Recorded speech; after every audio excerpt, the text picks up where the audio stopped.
Hi, my name is Amy Davis Roth. Many of you know me as Surly Amy. I'm a skepchick. I write for the wildly popular blog, skepchick.org. I'm also the managing editor for Mad Art Lab, which is a website that deals with the intersection between art and science and skepticism. And I'm also an artist. I'm a photographer, a painter, and I make jewelry that encourages critical thinking. How did you get the name Surly? It's because of the business. I sort of got that nickname, so I sort of get this reputation for being surly and ornery, but it's really not true at all. Oh. It's because of the business, Surly Ceramics. People started calling me Surly Amy, and it just stuck, yeah. But now I'll respond to that if you call me that. I thought maybe there was some cool pottery No, term. nothing cool about it. It was a, no. Actually, it's a play on words, you know, like the word ceramics. And when my husband, who was my boyfriend at the time, we were like, how are we gonna come up with a cool name, you know, for a ceramic business? And I had a lousy attitude at the time. I was a waitress, and I wasn't producing much art, so I was unhappy. And so I kind of had a reputation for being surly. So we were just joking around, oh, Surly Ceramics, a play on words, right? Yeah. But it stuck. It was one of those things that was really funny for about 5 minutes, and then somehow stuck long term. But that's how I got the nickname, yeah. It's about attitude. It was definitely jewelry with attitude, so that's how it got that name. What kind of jewelry do you make? I make hand-formed and hand-painted ceramic jewelry, and I sort of did a reaction to all the necklaces that I saw the women wearing that said things like princess and baby doll and all that crap, and I wanted to sort of create something that empowered women and made them think critically, be more intelligent, something that was a better representation of who we are. And so that started me creating stuff like that, and then I found the skeptical movement, which I got really excited about. And I started making pieces that had to do with science and education, and it sort of has evolved from that original point, which was to make jewelry that wasn't insulting to who we were. When did you become a card-carrying skeptic? I really got excited about physics. And I had absolutely no scientific background at all. So I went out and I got a couple DVDs. And one of them was called What the Bleep Do We Know? And the other one was The Elegant Universe by Brian Greene. So what I had done sort of accidentally was I had two DVDs. One which was complete crap, and the other which had actual information. But I enjoyed both of them, and at the time I didn't know which was the crap. So I started searching online. I wanted to learn more about science, and that was right when podcasts were just coming out. And so I did a search online, and I found Skeptic's Guide to the Universe and Skepticality in my search for science podcasts, and I got really hooked on it. And through listening to that, I learned what pseudoscience was, and I learned what real science was, and I found out which video was that I had watched, which was nonsense, which is What the Bleep Do We Know? Don't believe a goddamn word out of that video. But that's how it got started. It was really, I really thank the podcasting community for helping me become a skeptic. And did you bike here? I'm just curious. I did. My bike is right over there. All right. So usually I'm a little more dressed up for these occasions. When I was talking about spandex, I didn't realize it was going to carry over into today. Do you do a podcast? So I've been on quite a few podcasts because people will ask me to say nonsense like what I'm doing right here. But I don't currently have a podcast, just the blog, and we do a lot of outreach and activism where we try to encourage, like for example, we support vaccinations. So we will organize vaccine clinics at a lot of the major science fiction conferences and try to reach out to the general population to teach people about vaccine safety and why it's important to get your Tdap booster, things like that. So we've sort of crossed over. We do a lot of the skepticism where we encourage the critical thinking, but then we also try to do activism that has to do with feminism and outreach and encourage people to understand the difference between real medicine and alternative medicine. How did you get involved with the Skepchicks? So I was listening to Skeptic's Guide to the Universe, and I heard Rebecca Watson, and she was the first person that I really felt like I could identify with. It was really kind of an important thing. A lot of the founding members of skepticism were a lot of men, and there wasn't really anyone that I identified with. I sort of identified with Swoopy on Skepticality, and she was a big influence on me. But then when I heard Rebecca, I was like, wow, this is a chick that I could actually be friends with. And since I was making the jewelry, what I did is I reached out to her. And I sent her an email, and I said, hey, I'm like this geeky art chick that, makes jewelry. Can I send you some stuff? And she's like, oh man, yeah. So I sent her a box of jewelry, and then she handed it out to all the skeptics that were writing for the blog at the time, and it was really great. And they were so wonderful and so receptive of the work that I was doing that they asked me if I would put my stuff on the Skepchick table at a TAM. And for anyone that's not familiar with TAM, it's the Amazing Meeting. And it's this awesome conference on science and critical thinking, and like everybody who's anybody in the movement goes. And to be invited to put your stuff on a table was like, wow, it was huge for me. So I did that, and I went to the event and I helped out with all the stuff that they had going on, and apparently I was a good worker. Because at some point Rebecca asked me if I'd like to contribute to the blog, and so that's how I got involved. It's really, I think, I give a lot of credit to Rebecca for being so receptive and awesome, but it's important to reach out and get involved. And if you want to get, you want to get involved in the skeptical community, reach out to one of us, because you'd be surprised at how receptive and wonderful all the people are. How the hell does a blog work? You write things and then you post them, and then they're on this thing. It's called the internet. It's awesome. Is there anything like Amy? We haven't seen an article from you in a couple. Yeah, actually, we do have blog rules, and it's very much like you would run, I think, any typical newspaper. We have specific articles that we contribute to. Like, for example, I do an atheist and skeptical advice column called Ask Surly Amy, and that gets published every Monday. And then I do an AI, which is an afternoon inquisition, where we reach out to the community, and I do that every Tuesday. So we do have deadlines, and we have times when things are supposed to go up. The only difference is we don't get paid. We do this all as volunteer work. So, but yeah, it's just, you have to organize it that way in order for it to stay popular, because your readership is really important to you. And it's like anything else, they expect to have things posted at a certain time so that, it's partially entertainment, and we want to keep the readers happy, so. What is the product of skepticism? I think about this a lot. It can't just be not bullshit.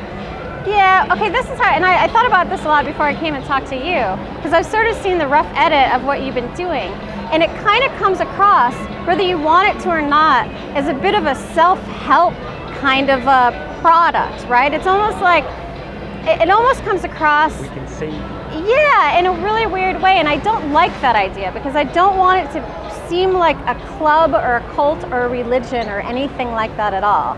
So how I try to look at it is skepticism is sort of like an armor. It's sort of like part of your arsenal for street smarts. And that's what skepticism is, because it used to be that you would just be on the street, right? And snake oil salesmen would come up to you and try to sell you something.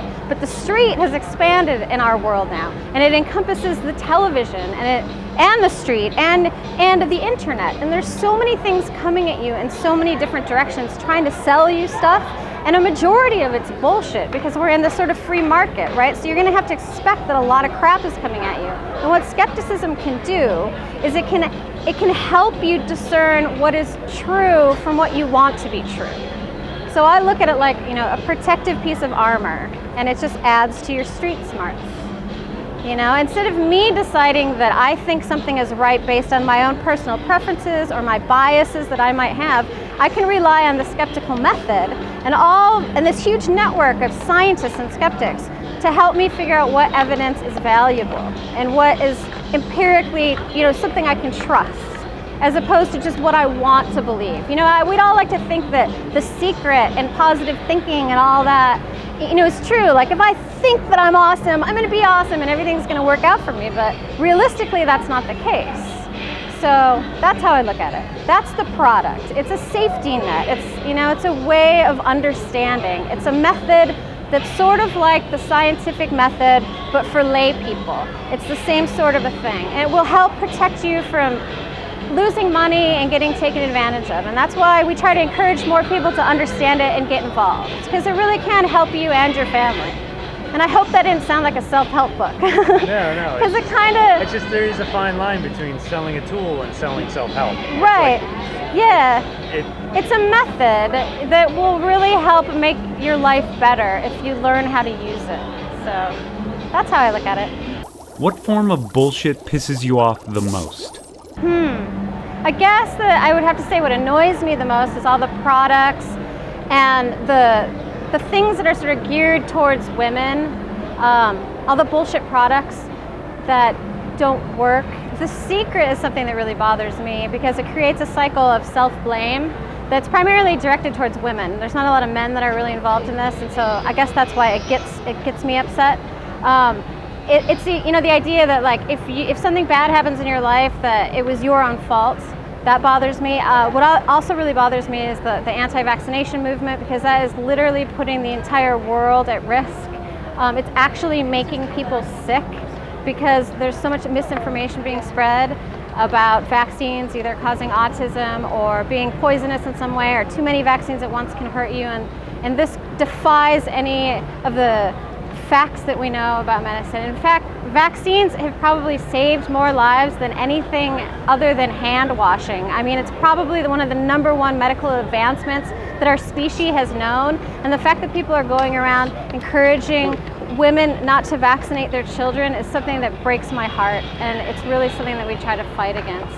The other stuff with like the haunted houses and the psychics, you know, that stuff to me isn't as pressing as the issues that can actually, you know, harm someone psychologically or kill, you know, newborn babies. I think that's where we need to focus our energy on. Now, of all the bullshit, flim flam, whatever out there, what is your favorite word? No. Okay. Actually, that is my question. That is a question I always ask. I was going to get to that one, but let's just do that one now. Inside the Skeptic studio. Yeah, what do you call bullshit? What do I call bullshit? Like, what's your favorite word for it? It's just bullshit. Yeah, that's a good word. I don't really care for the whole woo-woo thing. That sounds kind of silly. I mean, call it like you see it. It's bullshit. That's what it is. What bullshit, if it could be true, would you want to be true? Oh, okay, yeah.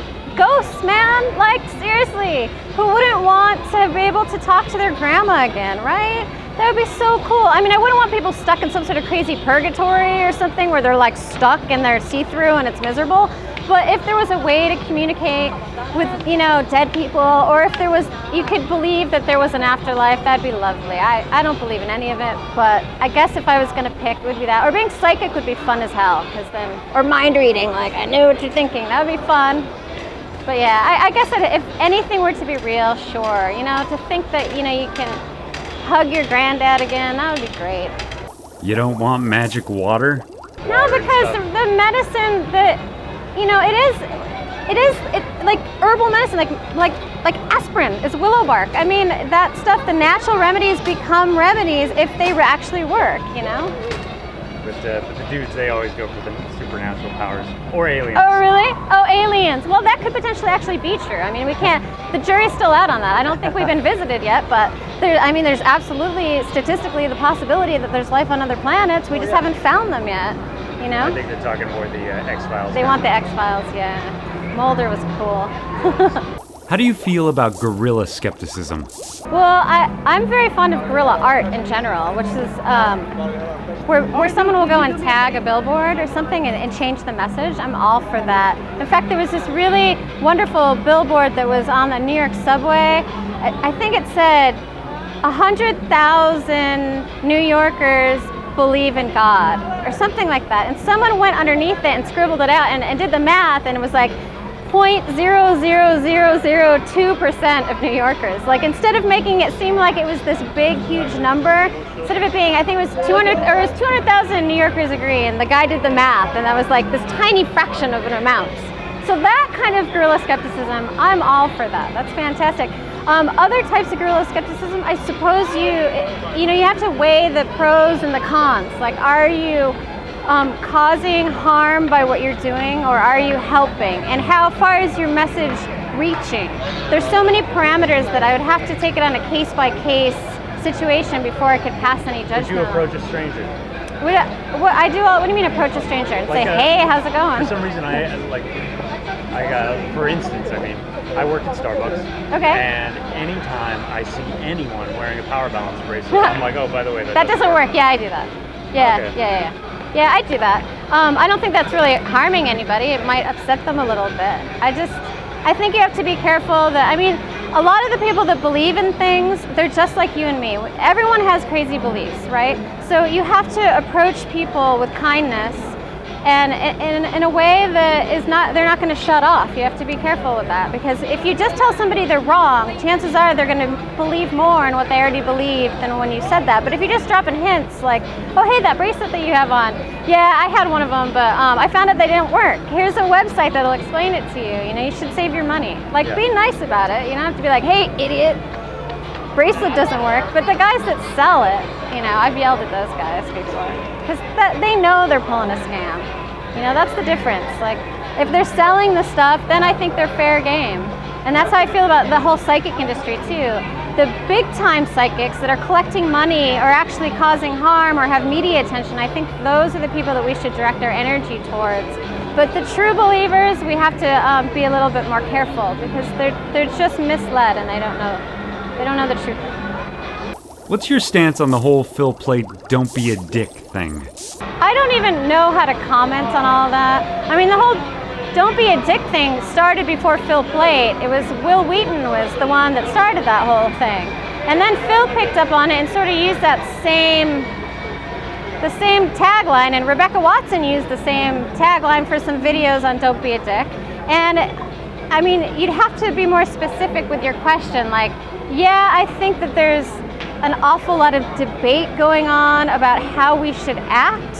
And I get a little annoyed because, again, I don't think skepticism is a club, it's a method, and some people are going to approach it in different ways, and it's not up to me to pass a lot of judgment. You know, I can say what I think is best, like with how to deal with psychics, that I can say what I think is best, but I really can't tell somebody else how to act. And I think Phil's message was more that he just thought people should be cool to each other, and it got a little blown out of proportion. Well, then let me get specific. Do you think that a debate over temperament is alienating people? Yes, sure. I think that but it's such a big community that it's okay if people break off into little groups. Like, yes, absolutely. I think skepticism began as sort of a solidarity of a bunch of people who started it, and then disagreements have broken out, and people feel different ways about different things, and it's fractioning off, and that's okay. There's room for everybody. You can believe that you should act a certain way and deal with skeptics in a certain way and go and still do skepticism, and so can we. We can do our thing too. So I don't think it's that big a deal. You know, but maybe a little less armchair philosophizing and a little more getting shit done would be helpful. Yeah. Tell me about being a woman in the skeptic community. Okay, right now there is a skewed, and it's in atheism too. It's in a lot of these sort of groups where women are, you know, the minority, and that's a fact. Women are a minority in a lot of male-driven industries, science, technology.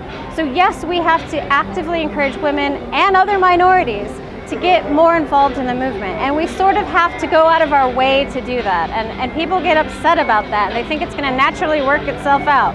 But it's not. And like, my explanation of how I got involved in skepticism has so much to do with the fact that I identified with a woman who was in a public stance in skepticism. I identified with her, and that is why I got involved.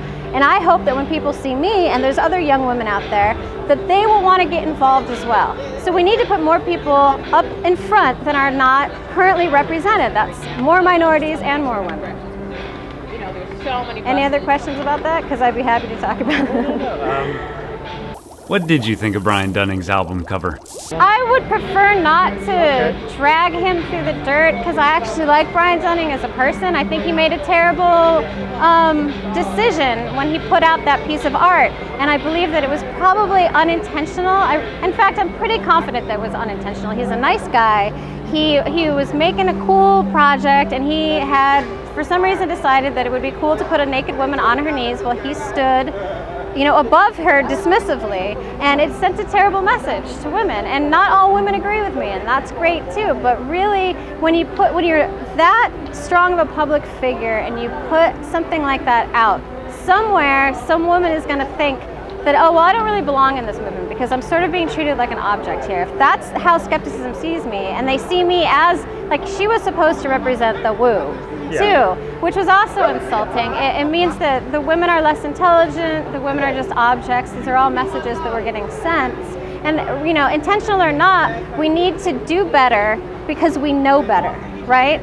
So we need to be careful about the messages that we send and the things that we do. And it's, you know, it sort of sounds like I'm on the, you know, the let's critique how we should act thing. And you can argue that point. But I just think that if you're trying to encourage more women to get involved, and this is a movement about critical thinking, then we need to critically analyze the way we're portraying women in our movement. Would you not want a sexy naked person on your album cover? Well, not even that, okay? Because if in that particular situation, it's all about context, right? If he had placed a naked woman that he didn't know on the cover, that's fine. I don't have a problem with that. The problem that I have is the context that she's being placed below a man who's fully clothed. What decision was that about? He wanted to parody a Fleetwood Mac album, but that actual album, Stevie Nicks is fully clothed, they're dancing, it's not like she's in a lower position. Now, if he had taken that same art that he put out exactly like it is, and then on the flip side, he was naked and on his knees and she is in a suit above him, then fine and dandy, you know, then it's funny. It's not about nudity, it's about context, and it's about the message that you're sending. So you just have, if you're gonna think critically about all these other things, you're gonna have to start thinking critically about art and the messages that you're sending with what you're producing. Does art, or can art even have a message? No. You can infer that there's a message if you want.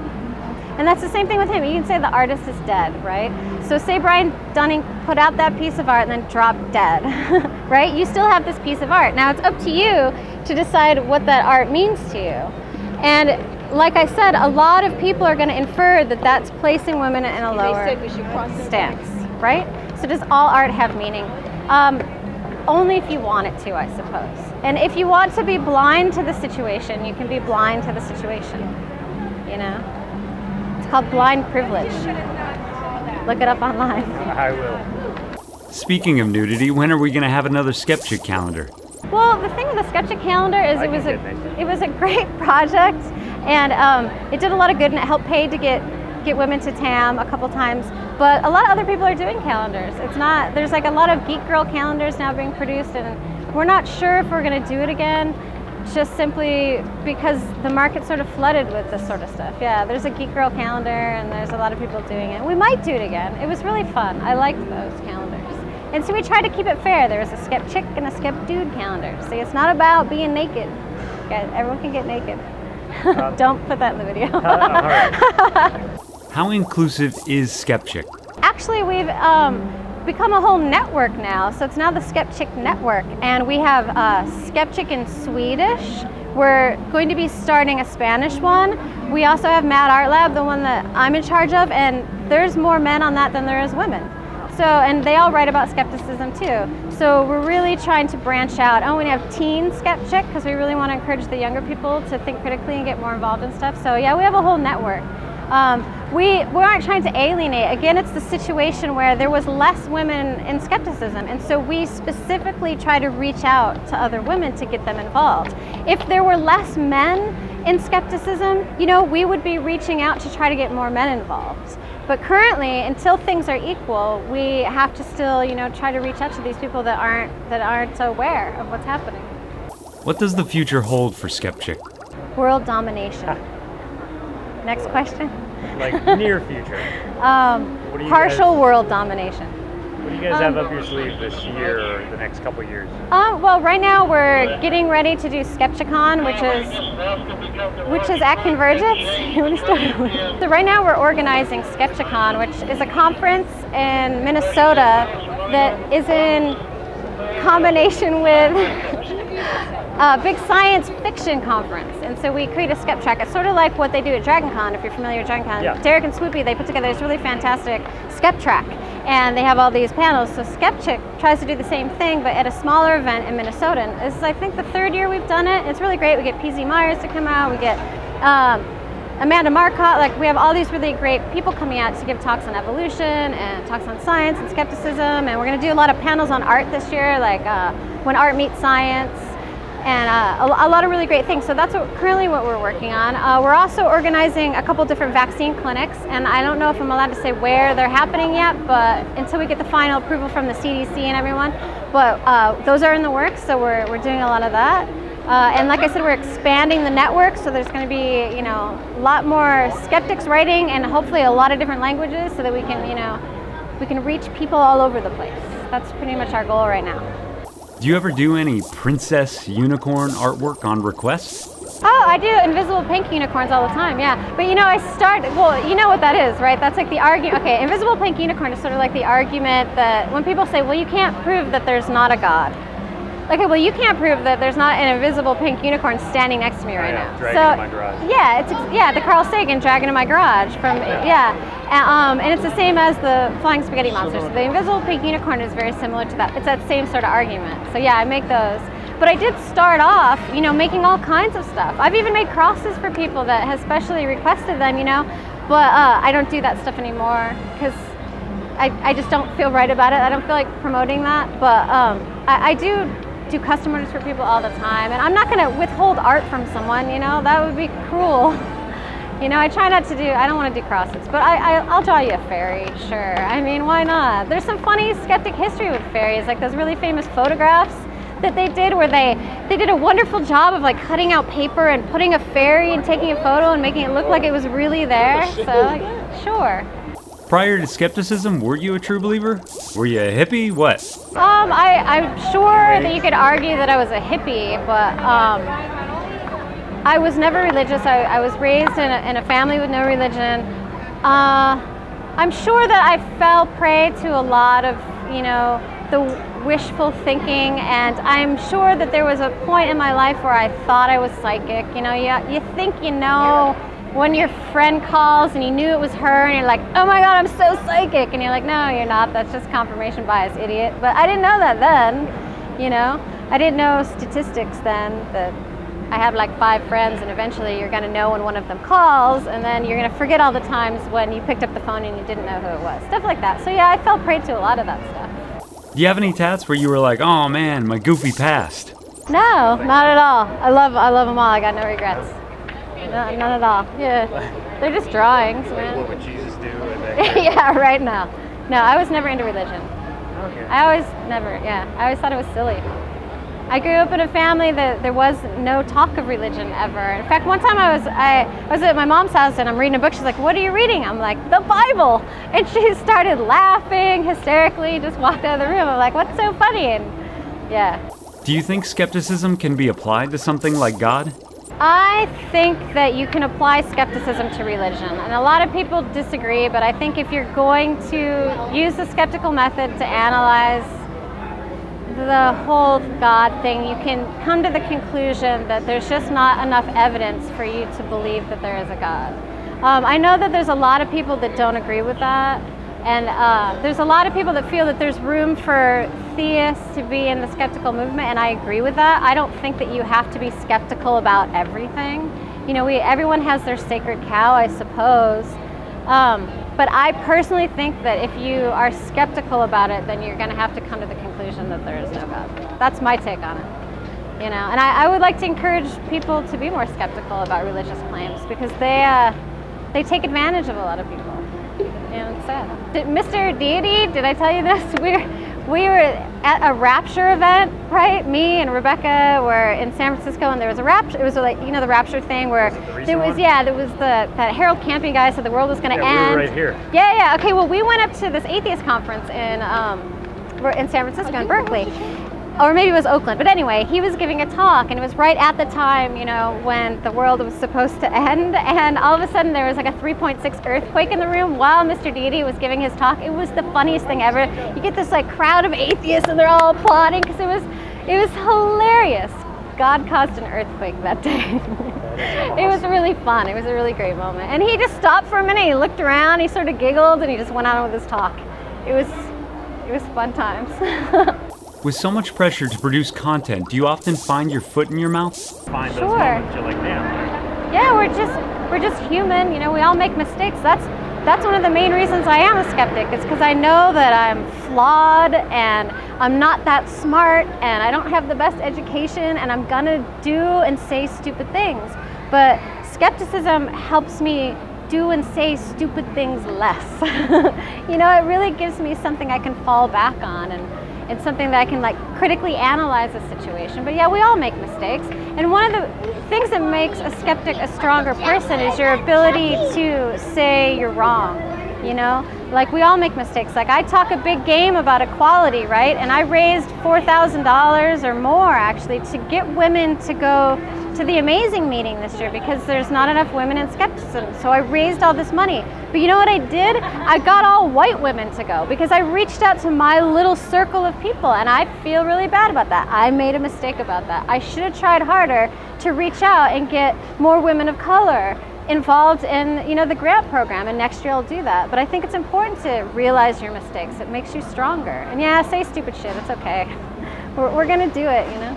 I don't understand what was controversial about the last Skepchick party at TAM.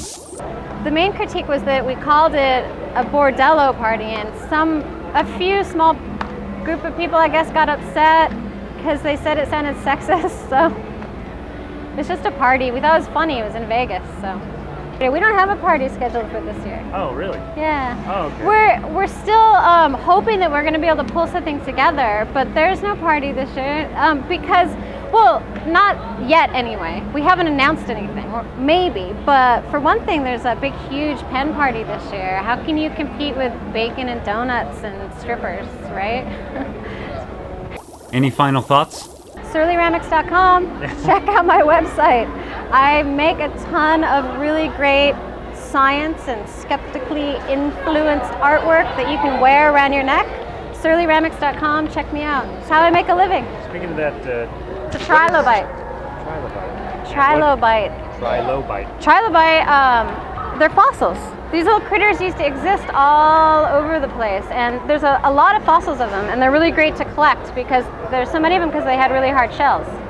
Yeah, awesome critters that no longer exist. They would be from this size, like all the way up to this size. Trilobites are cool. What I like about them is that they can self-destruct at any moment, but at the same time, ceramics are one of the oldest artifacts that we find, so they could also last 4,000 years, and you could dig them up somewhere. Yeah. So that's, to me, what I love about the temporariness, that they could just burst into flames at any moment. Thanks for having me, and thanks for encouraging people to, you know, be critical thinkers and be skeptical, bitches.